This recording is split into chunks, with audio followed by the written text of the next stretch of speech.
Hi, welcome back to day 9 of Weary to Worship Deep Dive. Today our topic is called Highly Equipped, and this is one of my favorite topics to kind of write about and talk about because truthfully, this is something I have struggled with for most of my adult life, and even to do something like this, like to write a devotional, to do videos, to talk about my faith in the public space. I never felt equipped to do that. I worked in ministry for 11 years.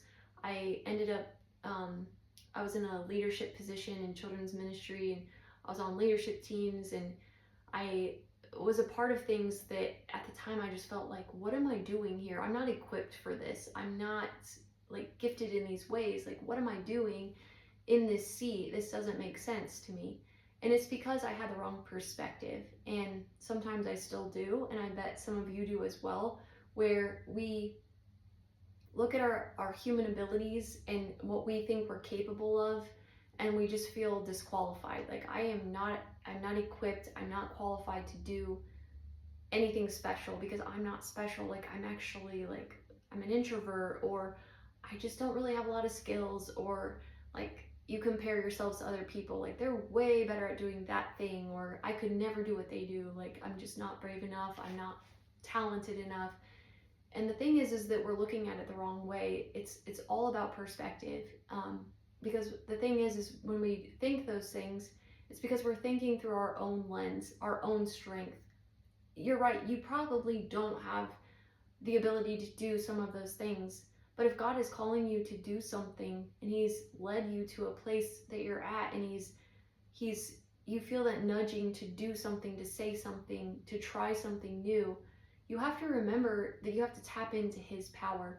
And through the Holy Spirit, you can do anything He calls you to. It's not just about God will give me the ability to do anything I want to do. Like, if I want to go do whatever, God's gonna just grant my wish. He's not a genie that is gonna just give you every wish and desire you have.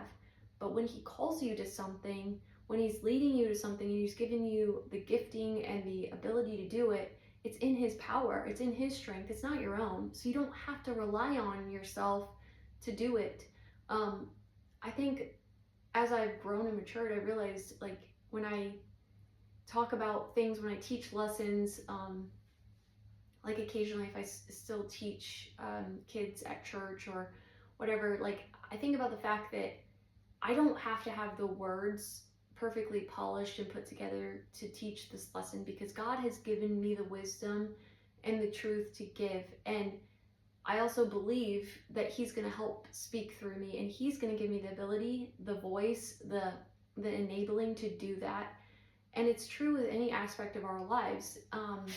If you feel called to do something, don't hold yourself back because you're afraid that you don't have the ability to do it, you don't have what it takes, because it's really just, it's not about you. If God's calling you to it, it's for His purposes, and He's going to give you that strength, and He's going to give you that ability, and He's going to equip you fully with everything you need to do it.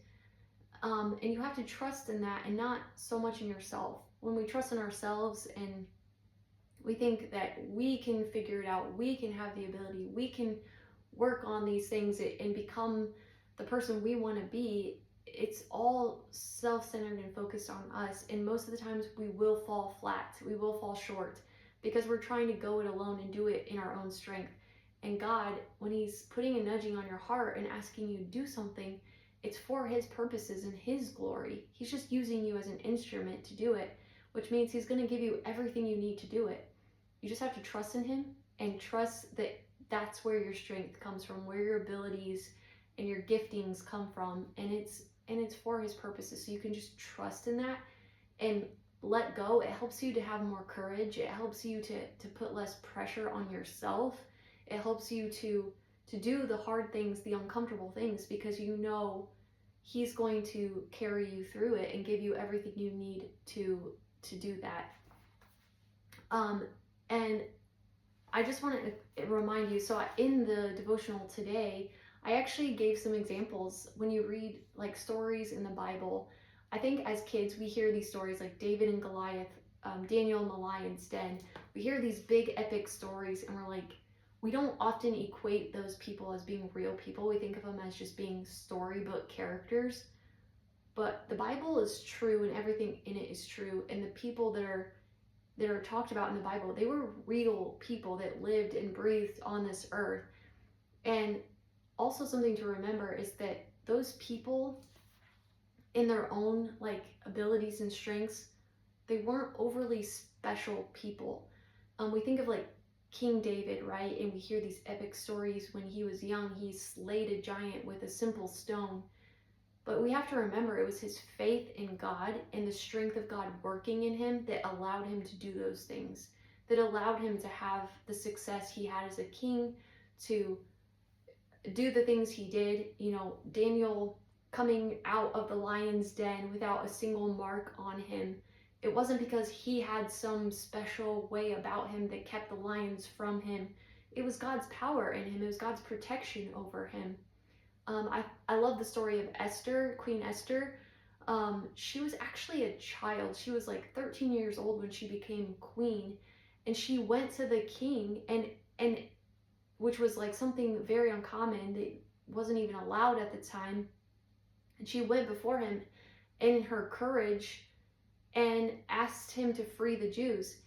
And that was not something that, like, she had this amazing speaking voice and she had this huge presence, and it was because God gave her the courage and the strength and ability to do that, to go before the king. And in his grace, he used someone like Esther, who was just a child, a young girl, to free the Jews and release people from that bondage. And I just think of those things. Think of Paul, who wrote many of the books of the Bible in the New Testament. And Paul was such a huge voice for God, but if you remember how he started, Paul was actually crucifying Christians and he was against them. And God used someone like him to turn his life around, to change his perspective, his mindset, his heart.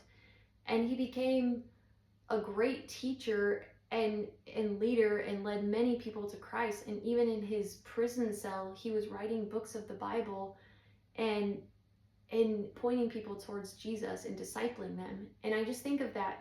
It's not the people themselves that were these great, superior people that we can never amount to be. It's that they had superior strength and superior faith in him. They knew their strength came from him. They had this faith that was strong, and our faith can be built up and be strong, and we can also be used by God to do extraordinary things, to do things that we feel uncomfortable doing, to do things that are outside of what we feel we have the capacity to do. God will equip us to do whatever it is he calls us to do. So trust in him, trust that he has a plan for you, trust that his strength can work in you and through you, and that when you truly trust in that and trust in that power and where it comes from, that God will use you to do great things. So just be prepared for that and trust in that, and just take those baby steps each day to build up your faith and your trust in him and to be used by him. And today I want to encourage you to pray for that, to pray for opportunities that God might give you, to pray for your strength to be built up through faith in him, that you would just trust that he has good plans for you and that he will equip you to do whatever it is he's called you to do. And so I just pray that over you today. I pray you guys have a great day. Remember to worship God today and to just give him all the glory. And I'll see you guys back here tomorrow for day 10.